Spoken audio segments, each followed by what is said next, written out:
us a brand new flow. Stories are brewing with Joe. Pull up a seat, let your truth unfold. Real talk, real hearts, real souls. It's coffee and conversations with Joe, where your voice has room to grow. No judgment, just love that flows. Coffee and conversation. Good morning, how y'all doing, man? It is Wednesday. It's your boy Joe Lockett. I'm live here at Filter Coffee Parlor. Got my cup of coffee. You got yours? Why you ain't got your cup of girl? Go pick up that coffee. You know it got you sitting right there. You ain't made your coffee, bruh. I told you this morning when I called you to make that cup of coffee. I told you I was coming on 11 o'clock every Wednesday. I got a bad guest today, man. He got the key to what? He got the key to the universe. I'm gonna tell you what that means in a little while. But we got a lot of stuff going on, y'all. We're going to get into the coffee today. My girl Lisa, she's in the building. We're going to get into a little messy little stuff. We're going to talk a little bit about something about that. But I got to talk to y'all about something before we even get into any of that. In this great interview I got coming up. I got to talk to y'all. Did y'all see my new series? Hey, producer, throw my new series up there. I want them to look at that. Okay, throw my new series up. Y'all see the new series? What it's called? Coffee. Yeah. It's original. Yeah. He's making the producer. See that? It's a boy. Yeah. L.I.M. original piece. Every morning, 6 o'clock, y'all. Y'all need to go find out what Alicia, Tasha, and Monica is doing. I'm just gonna give y'all a little quick story. Alicia lost a job, okay? She got a phone call. Now she's up at the school, right? And her son ain't got in some kind of trouble. So throw us up. Y'all need to go on and read. Go on to the top of my page on Joe Lockett Show page on Facebook because it's exclusively to Facebook. And it's called Coffee. I wonder why it's called Coffee. Y'all check out my new series, man. Thank y'all for chiming in every morning at 6 o'clock. Love y'all for that. Ladies, thank y'all for coming. Y'all gonna be excited. We got some more stuff we're gonna be introducing with that. But with that being said, if you got your coffee now, you got your coffee, baby girl. Thank you. You got your coffee, bro? All right, cool. All right, since y'all everybody got their coffee right now, all right, y'all lock in right now. Go ahead and share the video out there for me right now. Subscribe to my channel. Y'all ready? All right. So now, y'all know I can't even never start the show. If I don't talk to her, she's gonna be mad at me. I'm gonna be in a whole lot of trouble. So I gotta go say hey to my girl, to the one and only. What's up, Lisa? Good morning. What's up, baby? How you doing? I'm doing great. I got my coffee. You get your coffee? See, old girl right sitting over there, man, that's right there over there, sitting over there. She ain't pick up the coffee. That's why I told her to go pick up that coffee. Girl, grab that cup of coffee. Exactly. Buddy said he's gonna get his coffee, and listen, he got his coffee now. Though. We good. Lisa, I know you got some. Are you gonna do Lisa's drama today? We are. Okay, so we gonna do it. The drama is what we about to talk about. Oh, so we got some drama. Yeah. All right, y'all grab the coffee. Let's go ahead. Lisa's drama. Halfway through the week, let's go. Lisa's got the coffee, Joe's got the show. Sip it strong, feel that aroma. Welcome to Lisa's midweek drama. The smudge. All right. So, Birmingham Green Acres Cafe is trending on social media, and not for what they're famously known for. Chicken wings. Let's give a round of applause for chicken wings. Now, anybody who knows me know Lisa is serious about her chicken sugar. And social media influencer Lawrence Green shows up to give a review on Green Acres Cafe chicken. And it was not good. Wait a minute, he said that the Green Acres food wasn't good? Is that the same dude? The what a little black funky t-shirt? Because I don't like him right now. Yeah. Because y'all go ahead and tag him in my video because I want to talk to him. Because he said Midfield chicken over there by where I go there at Midfield. Yeah. He said they wasn't good either. Yeah. So he wears the referee. He live here? That's what I've been trying to Google. It says he's Alabama based, but I can't confirm. Okay. I want to know where. Tell us in the comments. I need you to come on my show. Okay, y'all tag him. What's his name? Lawrence Green. Lawrence Green. I need you to come on Coffee Conversation. This man I need you to come. Yeah. Said the chicken was not seasoned. He said that their okra was nasty. He He used the called. word nasty. Yeah, do we need to play it? Yeah, somebody said green is not nasty. He Go ahead said hold on. We that got they was technology. offering nursing home fruit punch. Go ahead on and play it. What did he say? I want to hear what he said. Nasty, Lisa? Nasty. Green Acres? Which one did you go to? Birmingham. Before Pope Avenue? Yes. Oh, no, he lost his mind. No, Yeah. Pope Avenue now. And didn't even No, say no. anything about No, fried no, some green of the others, tomato. every once in a while, you Now, make who goes to Green Acres and does not get a fried green tomato? I guess him, because he don't know Okay. no better. All right. All right. Yeah, let me Birmingham, Alabama. Let's find out. What's up, y'all? Today we're reviewing Green Acres in Birmingham, Alabama. And y'all already know how I get. Let's get into it. First, let's go for the chicken. I got the 5-piece all the way with salt and pepper. On just look at it. Have some. And I do need trash too. And y'all know. Flag on the play. Overrated chicken on the field. 15-yard penalty. And repeat fourth down. I know this ain't the chicken y'all been bragging about. This chicken got celebrity status with local talent flavor. It tastes like they back there just dropping chicken. The chicken has no real flavor to it. All you taste is the hot sauce and the ketchup. The best thing to compare this chicken to is a star football player that peaked in high school. We want You'll Green be better off. Acres to give us some more chicken, and I'm gonna do a review. Yeah, because you the queen of chicken. Yeah. You the queen of chicken. Yeah, I know my chicken sugar is low. Yeah. So I have to go and get me some chicken, and that's one of And my if that spots. chicken bring your sugar up, It keeps it regulated. you know what I'm saying? Green Acres, we got your back. We coming to see you. So y'all tag Green Acres, y'all tag him, and let's do this. What's his name again? Lawrence Green. Oh, We I want you. ain't gonna be Lawrence Green and he don't like Green Acres. Don't We do that, want bro. you. We want you, bro. Hey, y'all get into him. Let them know that I want to get him on the show. My sugar ain't low because my coffee is high. I got caffeine in me, baby. Where my story? Okay, hold on. He got me mad.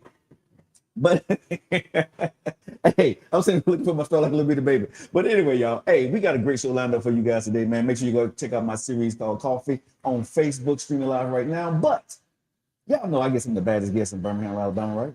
I get people coming in and out of town. And to say the least, we got thank you. We got more coffee here. Go ahead and put that down there. My guest today is none other, legend in the game. Done work with Pastor Mike, been on movies and all this other good stuff. I had to even get his autograph and take a picture with him, y'all. Y'all don't know who this man is, right? They say he's the key to the universe. They say he's the man with the key. And guess what his name is? Mr. Kevin Key, the legendary, extraordinary, motivational speaker, movie dynamic, podcast. Listen, he does all this stuff. Been on these big movie sets. If y'all see me in a row, y'all know how I got it, right? What's up, man? Hey, thank you, man. Welcome to the show, man. Man, this coffee is amazing. You know what I mean? Yeah, that's okay, bro. I got you. That's all I got. Yeah. Would you like it, man? Would you like that cup of Joe? You know, here's the thing. Okay. When people try to sell you on an item, right? Normally you're skeptical. Right. You're like, okay, let me see what we get. But it came out, it was frothed up. It had the little design on the top. I'm like, okay, this is premium. Right. Hold on. And then I took my expectation and I said, oh, this good. Yeah. This good.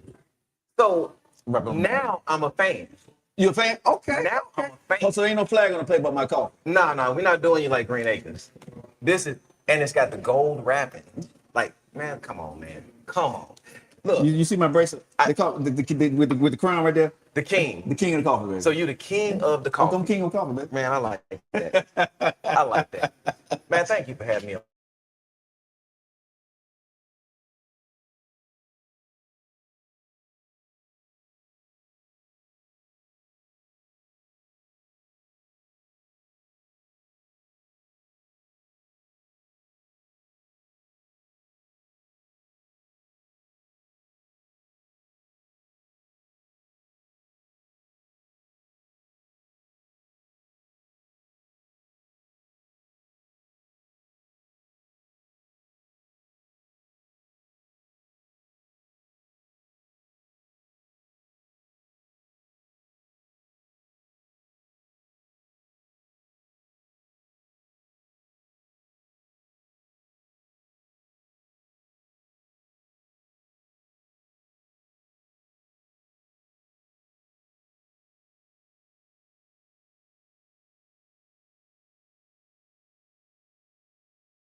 at V coming up in here. Okay, V. All right. Back on. What's up, y'all? We're back. A little technical difficulties. Y'all know when you're going live, man, it happens sometime. But we're back in the building. Me and my boy Kevin, we chopping it up. All right, we back, bro. We back, man. Yeah, man. So we left off basically talking about what were we talking about before we got you were talking interrupted cut about- off our internet. Well, you were talking about how amazing this coffee was, and I was co-signing it right Thank here. you, sir. And then you had the gold, and we were talking about how golden it was. Yeah, man. Yeah. So you like the coffee, and we've been covering y'all want y'all to try this coffee out. But now you like hot coffee. I like hot coffee. I told you I wanted to give you a try. Trying to sell me on it. I don't want to sell you. Okay. You may not like it. Okay. Because a lot of folks don't like cold coffee. Uh-huh. Or some people ain't never tried cold coffee. Okay. You know what my hot cup of Joe tastes like. Yep. Fire. Okay. All right. Go ahead All and get this right here. Okay. Now I got a little water. What you got before you got? But go That's ahead. okay. Yeah, but go ahead and kind of switch it around a little bit. Switch it around a little Yeah, bit. go ahead and Let's see try. what we get. Okay. And try the cold cup of Joe. And let me know what you think. That's actually decent. You see what I'm saying? That's actually pretty decent. Uh-huh. Because usually cold coffee, I rank it kind of. But this is actually decent. Now, I would actually now, drink now I this. want you to look into the camera and don't lie. I'm not gonna lie. Don't lie. Because you know what I'm saying? Don't tell the truth. No. Normally, cold coffee, like I said. But this pretty decent. Bruh, I don't like cold coffee much. Uh-huh. Right? Yeah. My team was drinking my coffee, my cup of Joe cold. Right. They're like, man, it's fire. I'm like, man, I don't like cold coffee. But then I Right, tasted right. it.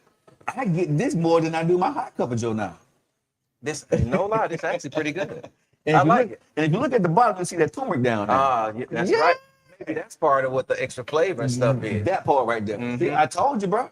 Okay. So you didn't tell me it had a little power in there. Yeah, man, it's healthy, bro. It's a healthy thing. I can get down. So, with man, that. in the film world, I want to go through here because I want to get people, I don't even know your story. Oh, okay. So I really want to get to know a little bit about your story. So tell me a little bit about Kevin when he was a kid, right?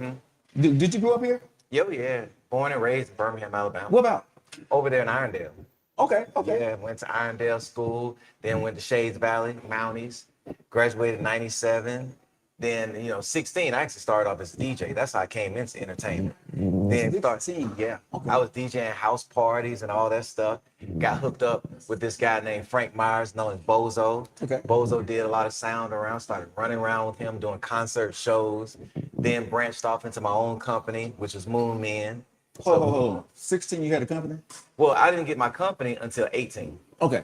So what high school did you go to? Shades Valley. You went to Shades Valley, graduated from Shades Valley? So you graduated from Shades Valley. Did you go to college? I waited a year, and then I went to ITT.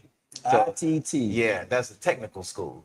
And that's what I learned you one of about the smart electronics and all that You stuff. one of the smart. Yeah, dudes. You good with man. math and stuff? Well, I mean, I was okay at the math, Yeah. but I was just taking stuff apart, putting it back together. Okay. And then that's my background, which got me into electronics and all the gadgets and gadgets and all that. Got you. Yep. So you went to ITT, Yep. right? And you got your degree there.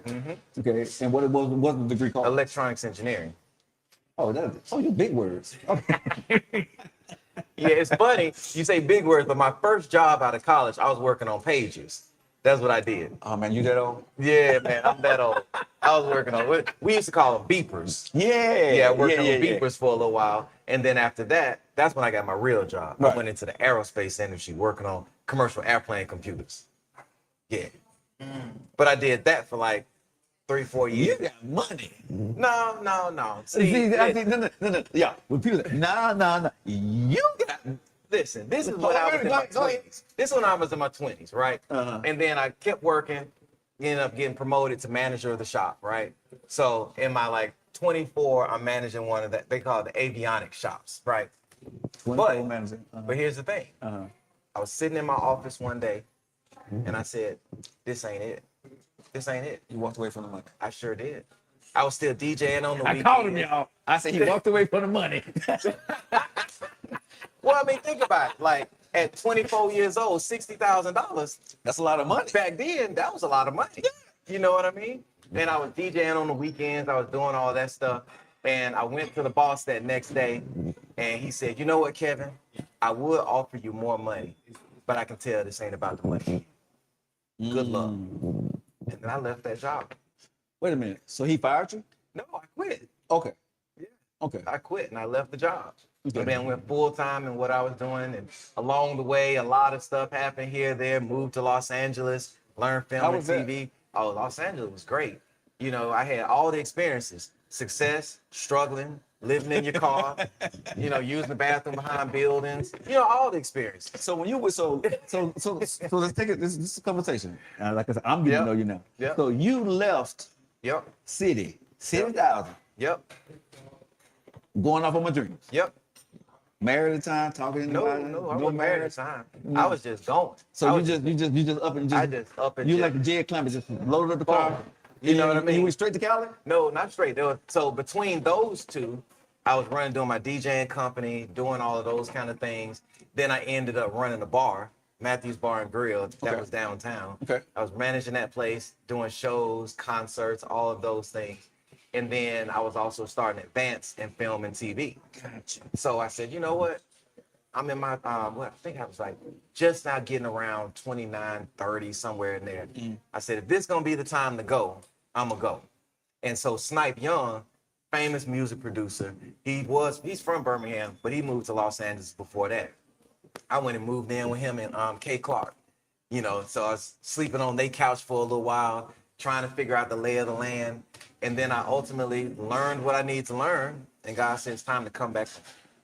So the story is good, but I want to get right here in the story because when you went to LA, you said, I learned what I needed to learn. Oh, yeah. What did you learn?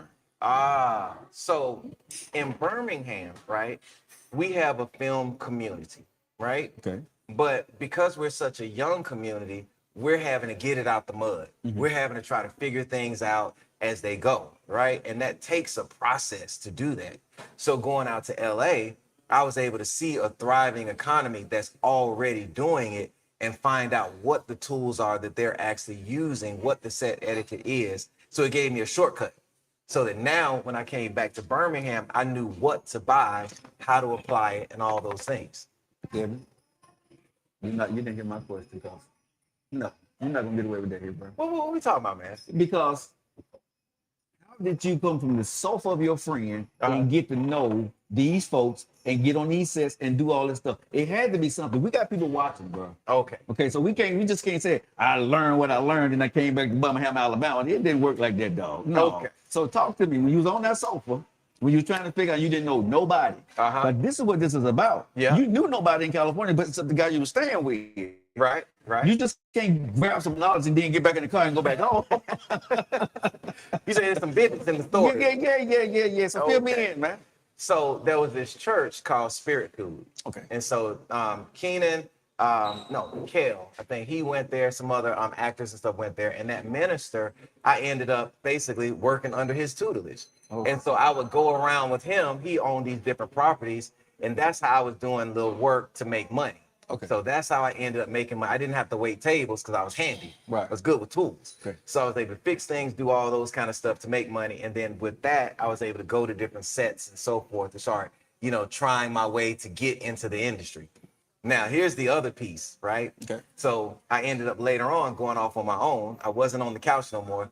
I had a shuttle van from Birmingham. Went back to Birmingham, an old 1990 Ford Econo van. Okay. And drove it all the way across the country. And then I renovated it into an RV and I started living in that. So that way I could live rent free. And then I would drive to these different sets and do different things. See, man, that's what I'm saying. You can't leave out that part, man. You know what I'm saying? That's what people got to understand. Like how you getting it out the dirt, like you said, people get out the dirt here. To get that knowledge, Kevin, Yeah. you had to figure out, okay, I want this, but to get this, I got to be able to survive long enough to be able to get it. Right. And a lot of people miss that part of it, right? They'll look at the people's big success, and they hear a little bit about the struggle, but they think that, I can struggle a little bit and really get, no. You thought that out long and hard, right? Because you didn't have no rent. Right, I had no rent. So I was able to drive that around. And here was the cool thing, right? In LA, you can't just park an RV on the street, right? But because it was a shuttle bus, I could park it anywhere because it just looked like a regular vehicle. You see what I mean? Yeah. And so I still had my truck that I would drive around the city, and then I would come back to the shuttle van and live inside of that. Wow, how was that mentally?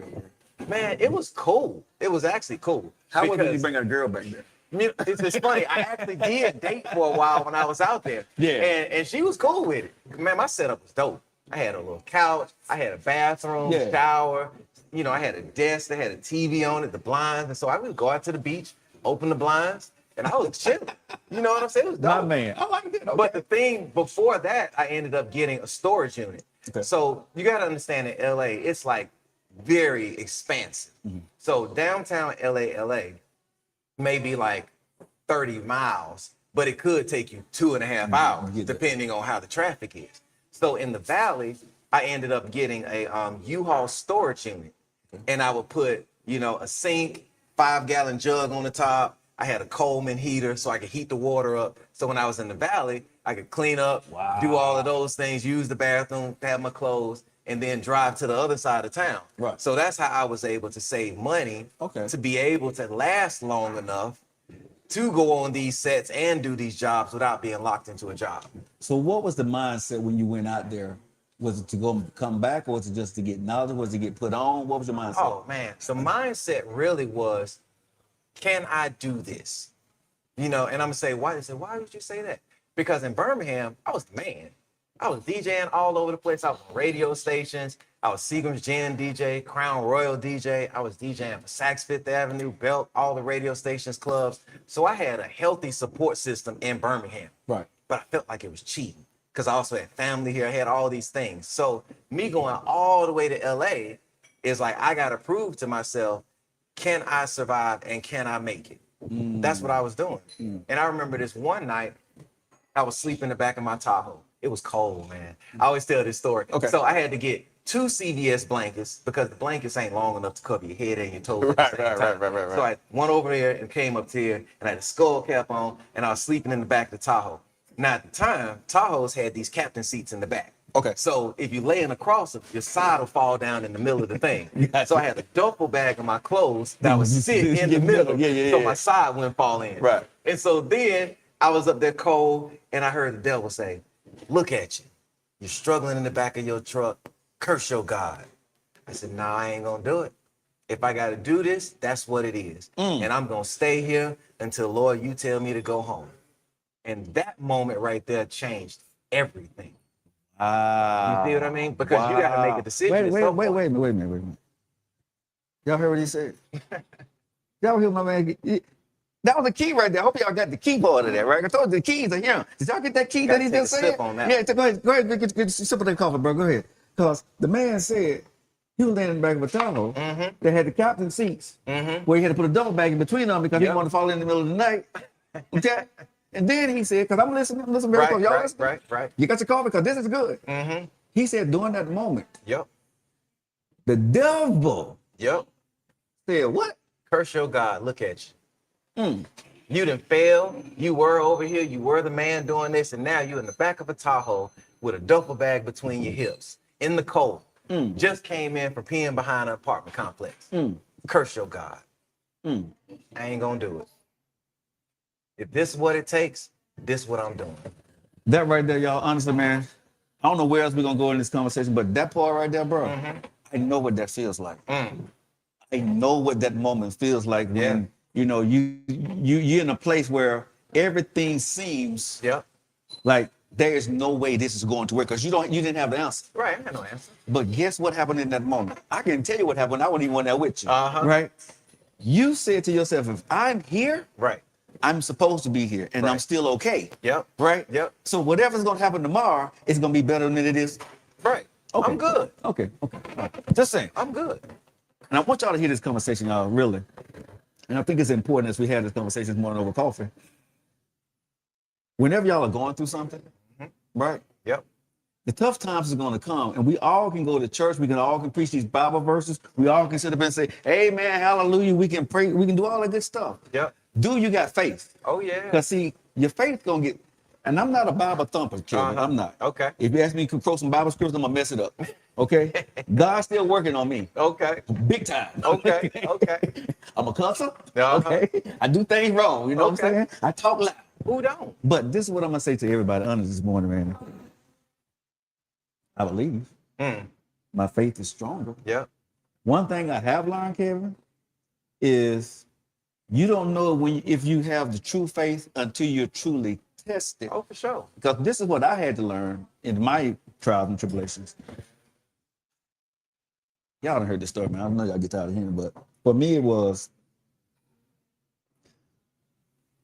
when you can't carry it any more than you have exacerbated everything. Oh, yeah. Right?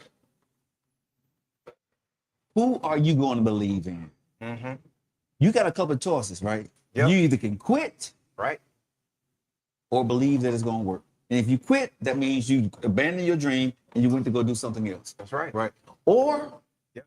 you're going to stay in it. Mm-hmm. And it's called blind faith. I understand what blind faith is now. Right. Because you have no idea what's going to happen, how you're going to get it. You just believe that it's going to happen. But that's when the moment and God tests you. Do you trust me or you trust yourself? Oh yeah, I had a lot of them moments, buddy.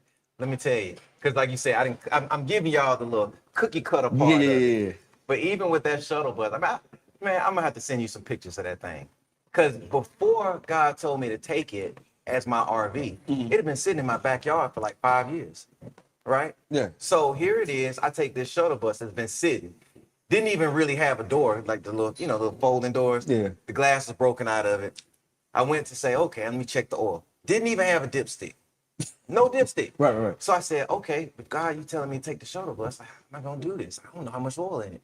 So I know what I'm going to do. I'm going to go change the oil, and at least then I know it's full. Right? So get the oil changed, get on the road, right? Driving down the road. I get right outside of Little Rock, Arkansas. I hear this. Boom. I'm like, what in the world was that? Right. The engine's still purring. I hit the gas, it revs up, but ain't no power. It starts to cruise to a stop on the side of the road. I get out. I look under the shuttle bus. The drive shaft, that's the long thing that spins, fell off. You hear what I'm saying? Now, I don't know if y'all know this or not, but the drive shaft is this cylinder tube that connects from the engine to the back wheels, and as it turns, it causes the wheels to move. That was gone. So I called my pop Matthew, right? And I say, I tried. I don't know what to do. And he says, well, why don't you just go see if you can find it? Maybe you can fix it. So here I go. Right. I'm walking back down the freeway. Yeah. Looking with my cell phone light.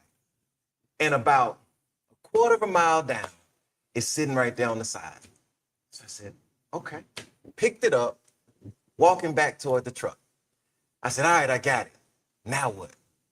He says, well, why don't you call AAA and see if you can find a Bubba? I said, what's a Bubba? He says, Bubba.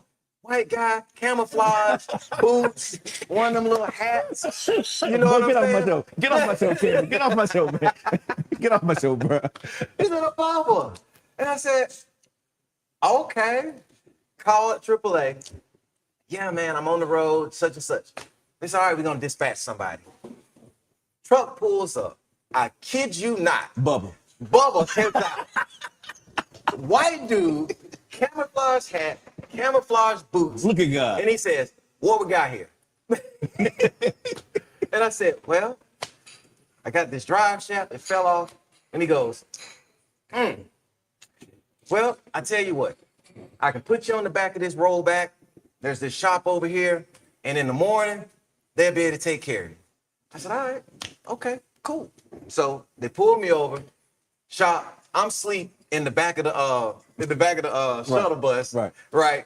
I had been prepared. So I got a little portable toilet in there. Okay. So it's me, the portable toilet, my clothes, and I'm trying to barricade myself in the very back. Right. So if somebody came in there, I got an opportunity. You know what I mean? Yeah. So the morning comes, and they're like, they look at it, and they say, yeah, we can't fix this. But down the road is a shop that can ultimately take care of this. So I said, okay. They get me down the road, and guess what? It's the #1 manufacturer for drive shafts in the country. Wow. Okay? They pull me in on a Friday, and they say, all right, here you go. Give me the thing. They work on it. By noon, they had built me a brand new drive shaft and put it on. No. The same day. Okay? So now, here's the thing. And this is the part that y'all gonna get this amazing nugget. So now that the drive shaft is fixed, with this trouble that then came, you know, few hours, 8 hours into your journey, Right. are you gonna keep going forward, or do you take this as a symbol to turn back? Some people to turn back, bro. Because you would say, man, if this is what's happening this early, man, I can't go no more for what else going. And you spent a nice little grip. Man, you ain't go. So I said, if God can line up the #1 manufacturer for drive shafts on the way in the direction that I'm going, Want to do it? what else do I need to feel? That just means if something else happened, he gonna already have it laid out. So the only thing it requires me to do is to keep going forward. You gonna get me to shout up here now. Listen, Come on now, I like that, so bro. after that, and now I'm gonna tell you about driving to LA. Here's one of the things y'all don't realize. You should do it. Put in Los Angeles, California into your map, and you're gonna see it say 1 day, 6 hours. It ain't just a couple of hours. It's a long trip. So here it is. I'm only like 9 hours into the trip. I get back in that thing and I drive all the way to Los Angeles with no other problems. Wow. You see, and that vehicle ended up being what I lived in for the next couple of years, rent free. Imagine you would have stopped. You see what I'm saying? But that's what happens. But see, this is why I had to. You had to tell us. You know what I'm saying? You finna leave, bro. You finna leave all that out. We finna go talk about your movies and everything you do. And this is the best part of the doggone story. I will see. You finna tell me your glory before you told me your story. Yeah. I like that, man. That's truth, man. And I can tell you what happened coming back to Birmingham. Talk to me. Okay. So now it's the time to come back. Okay. All right. Now your time's up. Time for you to go. So I'm ended up, I already got the Tahoe back to Birmingham. So now I'm driving the shuttle bus back. Getting there, I'm getting into Kingsman, Arizona. Again. This was is the other way. It was Arkansas. Okay, So now it's the same thing, a little bit into the journey. Yeah, Kingsman, Arizona. It started to heat up. It starts to overheat. I said, God dang it. Nervous, so this is an old bus. Right. You're nervous the whole time driving. You're Right. like, I'm by faith. I'm going to do it. I'm in the car. Starts overheating. So I get up there, open the thing up, and I said, well, maybe it ain't got no thermostat. Took the thermostat housing off. I'm at the Advance. Oh, it doesn't. Get a new thermostat, put it in there, put the housing back on there, go to tighten this bolt. Kink, bolt breaks off. So I don't know if you know this or not, but you can't just go get a thermostat housing for a 1990 vehicle in advance. They ain't got it. Right. So I asked the guy, I said, all right, man, so what I need to do? You know the bubble. Bubba wasn't on that trip, but God sure was. Okay. So here it is. I asked the guy, he said, well, they got this junkyard that's over there. Well, maybe they might have one. No. So I said, No. okay, let me call the people, call the junkyard. They say, well, I mean, we don't know if there's one on there, but we got 3 of the bodies. So at the junkyard, people just take parts off. So you Pull don't apart. know what's going to be there. Yeah, the pull apart. I got to take a Uber to the place. Driving, get out, walk. First thing, carcass, nothing on it. Second thing, carcass, nothing on it. The last one in the lot, sitting right on top of the motor, is the thermostat housing. So here I just said, hot dang. Took the part, took it off, got back there, built the little flange for it, put it on there, carefully tightened it down. right. Carefully. Sat there, had to wait because you got to wait for it to dry. You know, when you build your own gasket. And I just sat there, waited. And I said, okay, all right, now let me get back on the road. Got back on the road, drove all the way to Birmingham from Arizona, no problems. God testing your faith again. Every time. Wow. But see, here's the thing. It's the initial before you're going to ride with them for a long time. You see what I mean? That's good. It's That's that good. initial that you're going to have that's going to make you think, is this for me? Should I do it? But then once you get over that initial, you riding for a while. So that was the first 6 hours. I'm like, what's gonna happen? But after that, the rest of the day, the rest of the 24 hours, there was no problem. But we associate the first 6 gonna be like the last. That's what we do. Well, if I had problems these 6, there's gonna have problems the rest of it. I ain't have problems the rest You know, of as it. I'm sitting here, you know, I'm a story writer now. Okay, I okay. seen a whole little story there, you know, that you Yeah. can put together. That's a play right there. Hey, let's do it. I like that. Man, you know something? Like I said, for me, that's the conversation Okay. that people really needed to hear. Yeah. We finna get into the glory part of what you've done now. But thank you for sharing that part, man, because I love to get nuggets. Yeah. And see, you know, how did a successful person actually get here? See, a couple things I took away from this. You was an engineer, right? You was very smart. You know how to put things together. You can take things off. You can kind of understand how things mechanics work. Right. See, if y'all was listening to it, some of that stuff he knew how to do himself. Yep. He was able to understand it. And when Right. people do it, you know what I'm saying? So that all came into play Yep. when you need to do what you need to go do while you was on the road. Right. Right? Yep. And then God did the rest of it. Yep. Listen, if y'all ain't got nothing for it, y'all rewind this and go check that part out. Now we're gonna get into the glory of the story. So when you got here, man, you got back to Birmingham. What was the first thing? Well, let me ask you, when you was in LA, before you left LA, did you do anything big and meeting famous people out there? Man, people out Okay. there. What'd you do out there? You What'd you know, so basically, I was just on set. You know what I mean? Just running around, doing some little camera work, doing some little things here on independent projects and stuff like that. So that's kind of what I did, just getting around into the flow of how production works.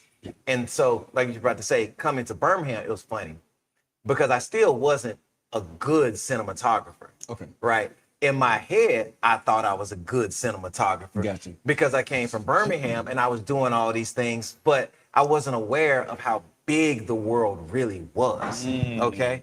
So when I came back, this is when I really got tested. Okay. The very first movie I was on was this film called Office Uprising. So this guy, producer came in, he was hiring different people local because they wanted the film incentive. So this guy came to me, he says, hey man, you know, you want to work this movie? I said, yeah, I come in, I'd be a camera operator. So imagine, the person ain't never been a camera operator on any Hollywood style film, but just been doing a bunch of short stories. It's like, yeah, I can be a camera operator. I can do that. And so he looked at me and says, No, because here's the thing about you, man. You remind me of my boy named Drake. Anywhere this dude goes, he either runs into Janet Jackson, Steven Spielberg, or whatever, right? He calls me one day, bro, and I'm gonna get back to your story, but you remind me of him. Yeah. Like, you just pop up into places. He calls me one day, right? I'm on radio. Joe, you never guess what, you never guess where I am. Where you at?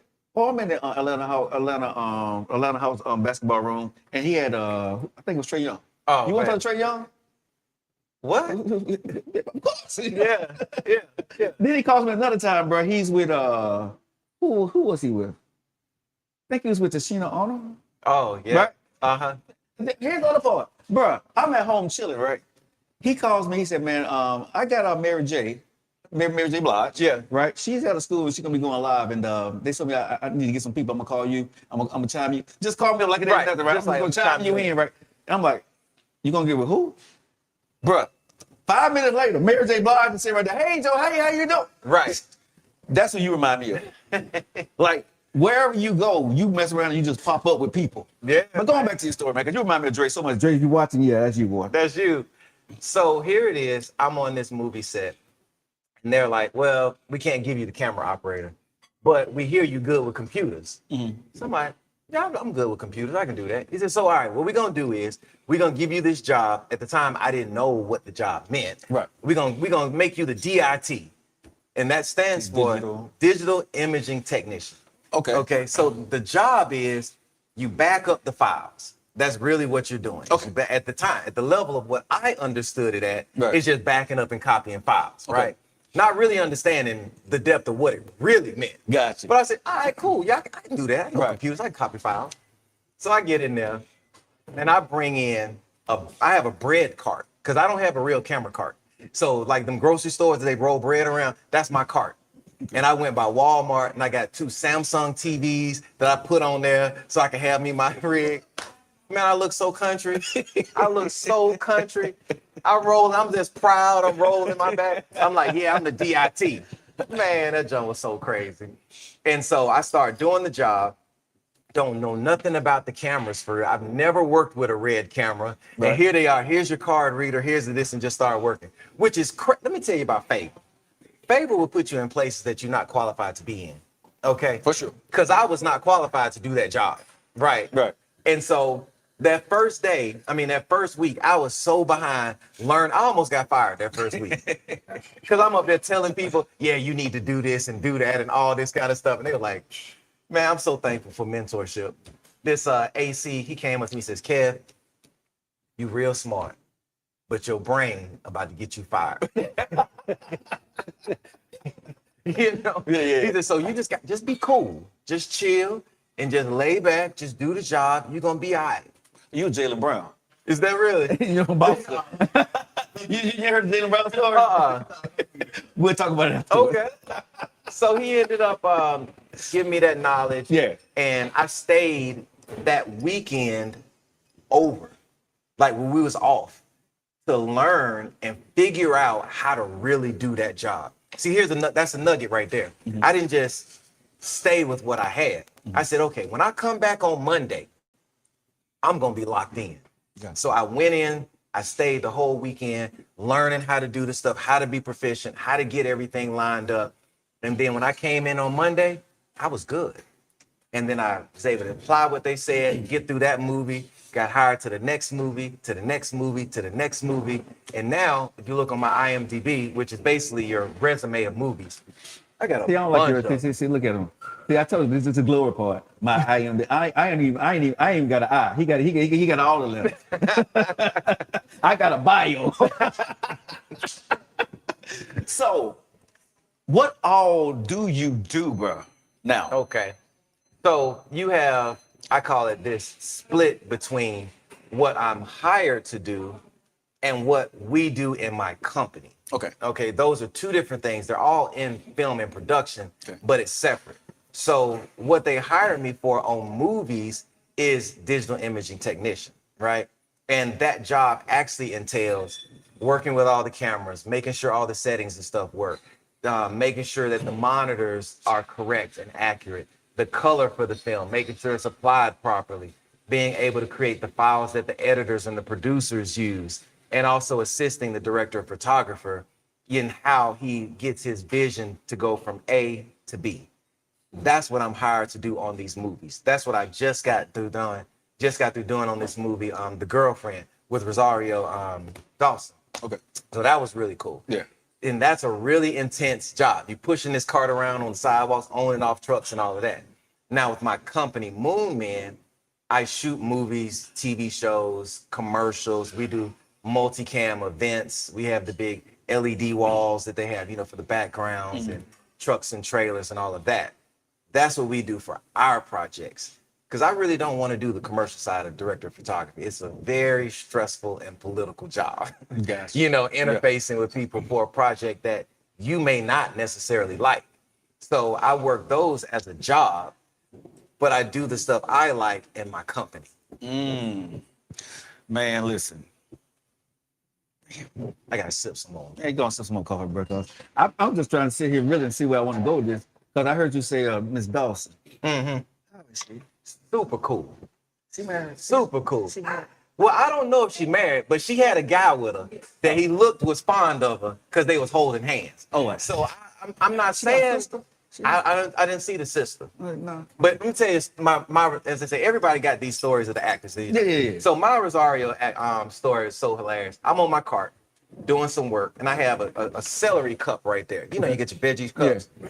And all of a sudden, I see this slim, light brown hand come over and reach for one of my celery. Yeah. And I look, and it's her. She's like, "Can I have one?" Of course. I'm like, yeah. Go ahead. Yeah, get you. You want the carrot too? And that just shows like the bond with crew and Kat, right? You all really become a family. Right. So that was just I'm like, oh, she cool. Yeah. You know what I mean? Down there. So how long did you work on that set? 5 weeks. 5 weeks. Yeah. So it's 5 weeks on that one. I just bounced off of 2 weeks of another one called Christmas Cookie Caper. So here's the thing people don't understand about movies. Your life falls in a hole when you're on a movie set because you're working 65, 70 hours a week. Right. Right? 5 days a week. and your schedule is shifting. So you may start off 8 o'clock in the morning, getting off at 8:30, 9 o'clock. Yeah. But depending on if they need more day or more night, you may end up coming in at 12 or then coming in at 3 p.m. depending on what they need and what scene they're trying to shoot. what they're Because trying to shoot. When I was in radio, a friend of mine was telling me, to go get my card. Oh yeah, I understand. Yeah, Yeah. sad car. SAG card. Yeah. Yep. And I was about to go do all that stuff. Mhm. And then I went with them one day. Yep. I was like, oh no, bruh, that's a lot of work for a little. I mean, you got to love it. Oh, and yeah. I'm not mad at the people who love that stuff and Gotta be want built for it. You got to be built for it. Yep. I'm not built for that quite yet. You know what I mean? Yep.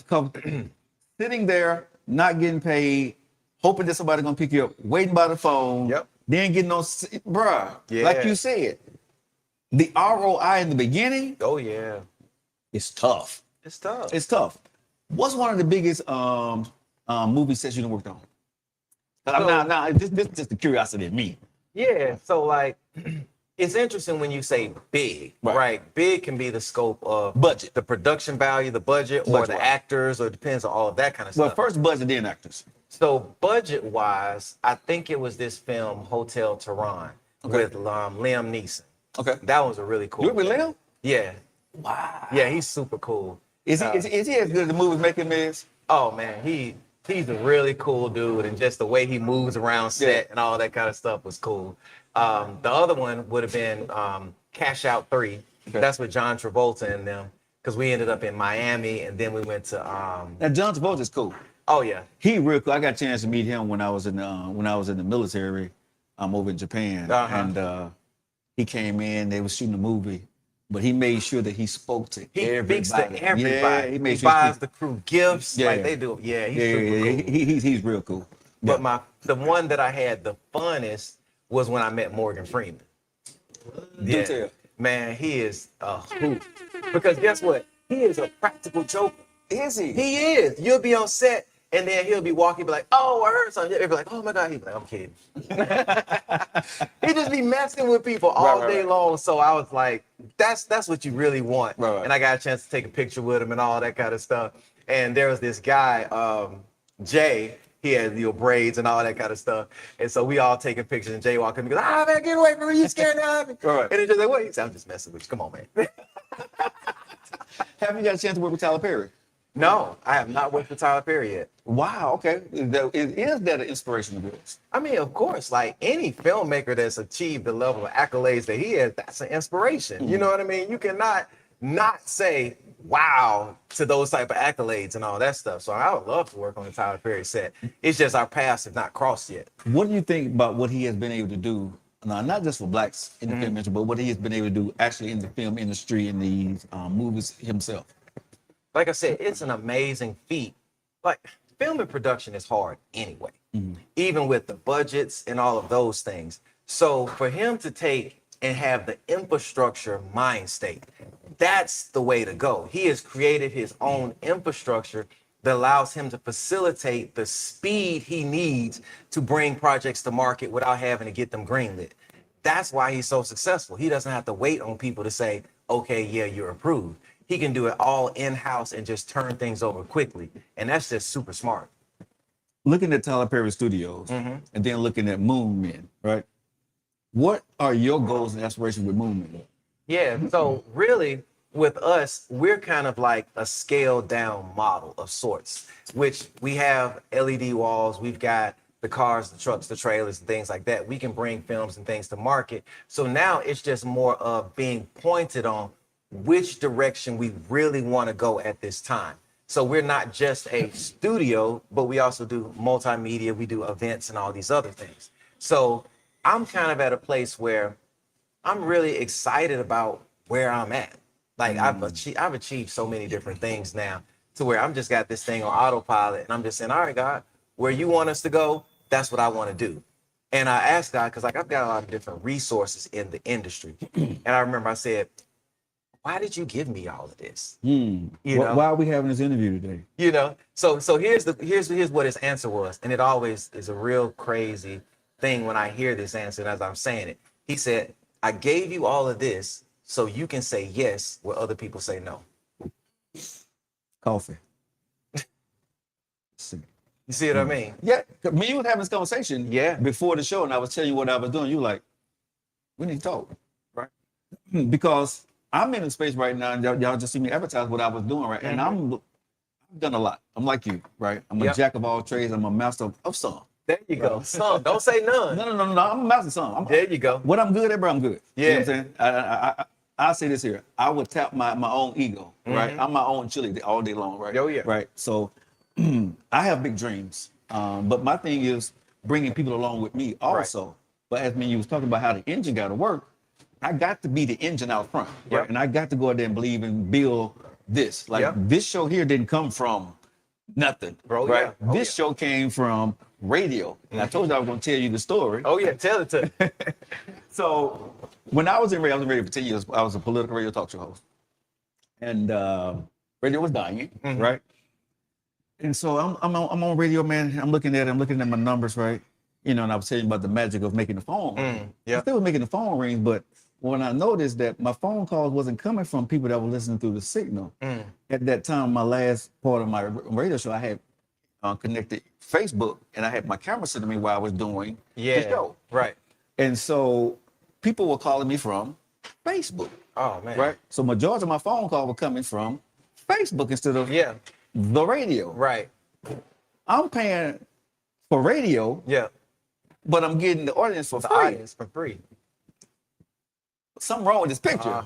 Yeah. Not only that, I'm the evening drive now, the place that I wanted to be when I first started in radio, because I started off on the weekends at 6 o'clock in the morning. Yeah. Now I'm the evening drive. I'm Joe Lockett. I'm that dude, but the signal is not bringing me and I'm paying for this. Right. I was like, and the station was changing. Oh yeah. You know how it goes when the industry changes, right? Everything changes. You're fading out. Oh yeah. So you can either write your own end or they're gonna write your end for you, right? So the station manager had changed.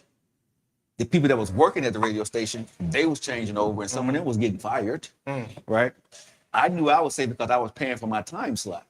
But I knew when I looked at the programming that they was putting in there, it had nothing to do with what I was talking about for real. Right.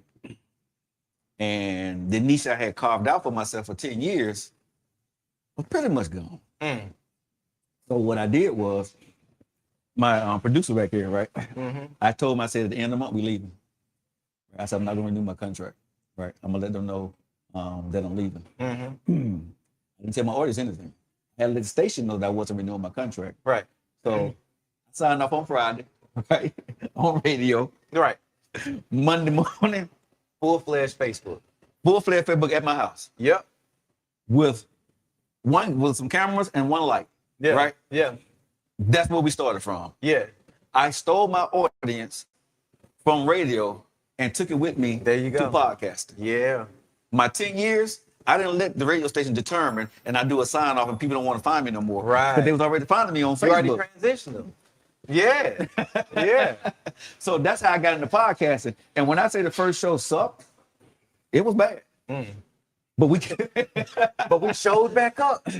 We did, bro, because we just kind of because I had a light that was shining directly on us, right? This one like you see here. Yeah. And I had my cameras, but it was horrible because wouldn't like the whole room. So I'm like, what kind of lights I need to get? Yeah. Right. Yeah.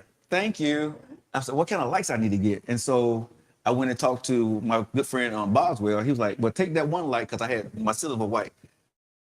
Bounce it up. There you go. So we used that one light, and that's for a while. That's what we did. We bounced the light up, and I sit right in one area, one little space. Yeah. He was talking on the microphone. He wasn't on camera. I was on camera. Yeah. And then I started talking. Then I brought one of my friends, and we started having those conversations. But I had to change the show from political, and I had to go back to what I actually originally started with, and that was relationships. Yeah. Right. Right. So I started doing relationships. I didn't really want to do it, but I had to figure out how to keep that same audience I had. People need that. And it made it entertaining. So that's how I got into the podcasting thing. I mean, got into podcasting. I did not want to go into podcast because people kept telling me, why you keep paying for a radio show? Because podcasting was kind of new 4 or 5 years ago. Right.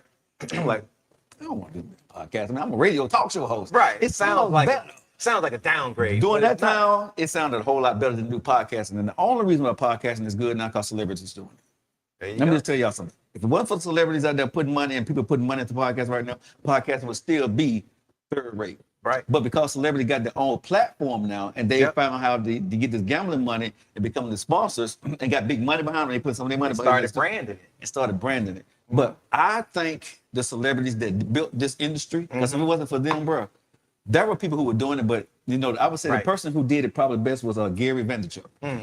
Right. He was one of the guys that was out there before anybody was. Right, You right. know what I'm talking about. Yep. So that guy did it, but it wasn't nobody gonna be out there like he was at the end of the day. But now, because you got the Pivot, you got the Breakfast Club, you got what? Man, you got so many different podcasts out there right now, right? Everybody and their mama gonna start a podcast now. This is what I see. Well, tell me first, what do you see in the podcasting industry? So it's like anything else in the industry. You're gonna have people that do it really well, and you're gonna have people that don't.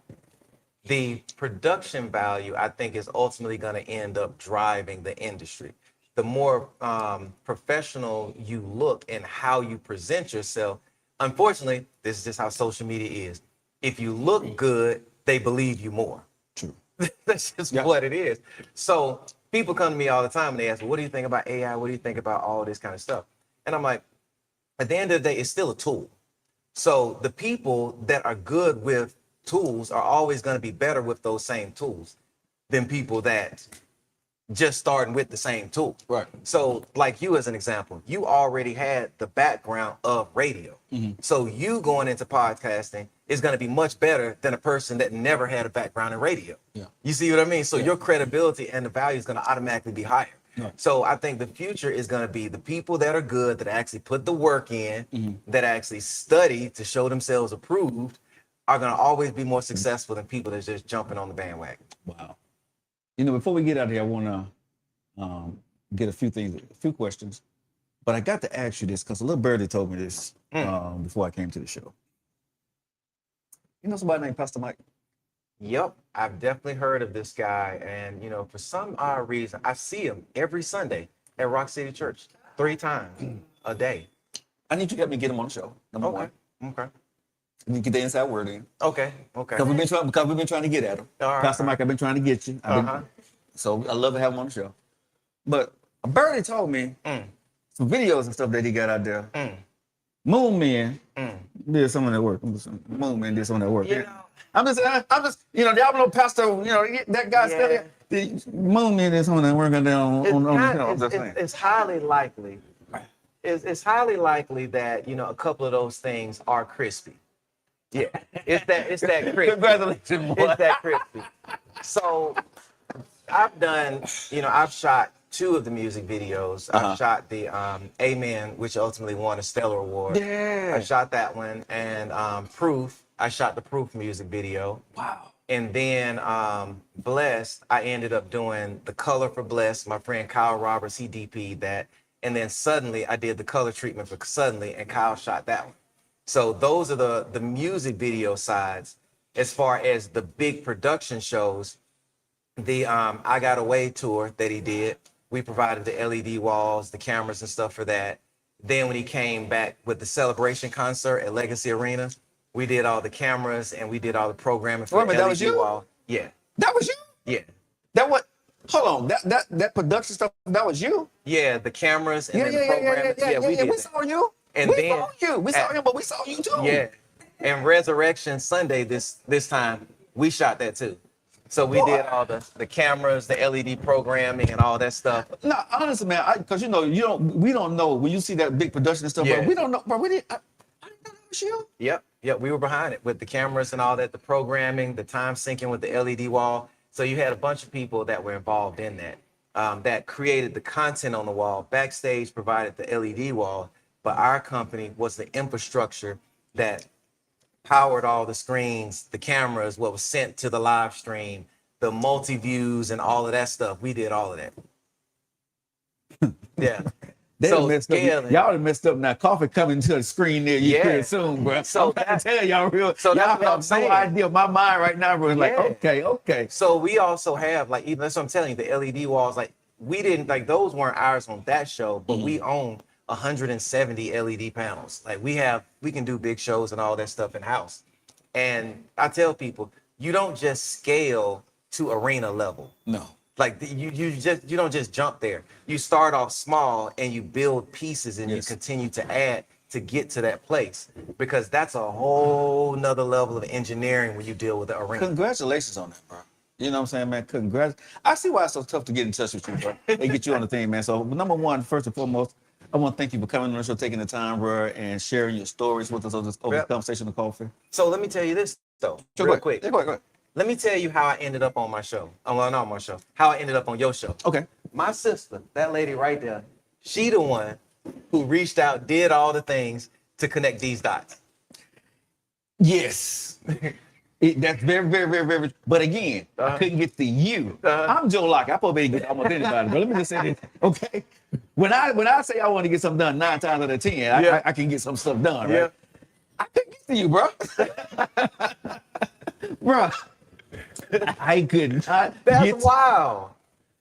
'Cause I view myself as easy to get to. I'm like, I'm on Facebook, I'm on Instagram, like, oh, that's your boy. your boy want to holler back. Let me just say that. But no, I want to thank Jessica, man, because yeah, she was able to hook up with my team, man. Big shout outs to her, man, to get you here. Yeah. On the show, man. So thank you so much. She's in the audience today, so thank you so much for that. Yeah, God's one of purpose and timing, man. I'm so thankful for this time to be here. Because again, I just started writing coffee. Keep saying that, y'all, because y'all gonna see that on LD. I'm just saying. Yep. Y'all think y'all know me. But I want to go here, man, before we get up out of here, man. Okay. Again, thank you. You say you enjoyed the coffee, say you enjoyed the. I'm still drinking it. You see that, right? Yes, sir. I want to go here, man, before we get out of here. Mm-hmm. So you grew up in Allendale, Mm-hmm. right? You went to LA. Yep. You're now how old? 46. You're 46. Kevin, if you could go back right now, right, at 46, Mm-hmm. and whisper something into that 16-year-old Kevin ear, what would it be? You know, it's interesting. When I was on the panel with Pastor Mike, when he was getting ready to put out the Amen song, he asked me the same question. We was Okay. on the panel. Okay. And my Definitely answer, gotta get Pastor Mike. Come on. yeah. Yeah. And my answer is the exact same today. Talk to me. All right. So back when I was younger, I was a follower. Like I was the one trying to blend in with the crowd, trying to get position, you know, getting bullied in school and all of that kind of stuff. And my grandmother told me, she said, Kevin, you are a leader. And at the time, I didn't believe that. I'm like, I don't have leadership qualities. I'm not doing leadership things. I'm not doing leadership scale. So I ain't nobody, right? So 46-year-old Kevin would say, your grandma was right. If you just keep going, you're going to see the fruit of it. Okay. That's what I would say. Okay. My last question, man, I'm gonna let you get out here and get an audience to you, because at the end of all my shows, I let my guests talk to the audience about wherever they want to talk to them about. Whatever you got going on, projects and stuff like that, you can talk to them. But before I give you the audience, I want to ask you this here, because I heard you talk a lot about it throughout the show today. And this is very important to me, and I would ask all my guests this. When God speaks to you, because I know he speaks to you because you already talked to me about it, how does he speak to Kevin Key? Does he speak to you in a voice? Is it a sound? Is it a dream? Is it a repetitive, something that you see that pass by or something, right? How does God speak to the one and only Kevin Key? So for me, it's like a subconscious suggestion. Okay. You know what I mean? Almost like a friend saying, yeah, go do this. Or, nah, you might not want to do that. You know what I mean? In the Bible, they call it the still quiet voice. You know what I mean? And so that's kind of like that gentle little direction and urging, because it's not going to force you. It's not going to be like, do this or else. It's just going to be a gentle nudge, that comforting, direction. And the thing is, as you continue to walk by that, right, you got to tune your ear. So once you do one thing and then you see the fruit of it, or you see what happens, now you're like, oh, okay, that worked. All right, so let me try this again. And then you see it. And so over time in repetition, walking by faith, you tune your ear to be able to hear and to know if it's real or if it's not, based on the outcome. Okay. So for me, one of the things I know is I say, whether it's rain, snow, or the sun don't shine, everything's coming to me. So in my life, the things that come to me are on my path. That's good. You see, and then the association that, okay, I was just talking about this and now this just came. Okay, connected. Wow. Right? Like I was just talking about doing a one of these short films I'm getting ready to do. And I said, you know, I need to talk to this lady about these grants and all this kind of stuff. She's connected. My good buddy, Dr. AG.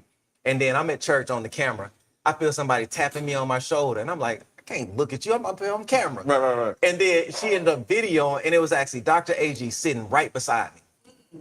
You see? So I said, everything's coming to me. You see? Put the camera on me.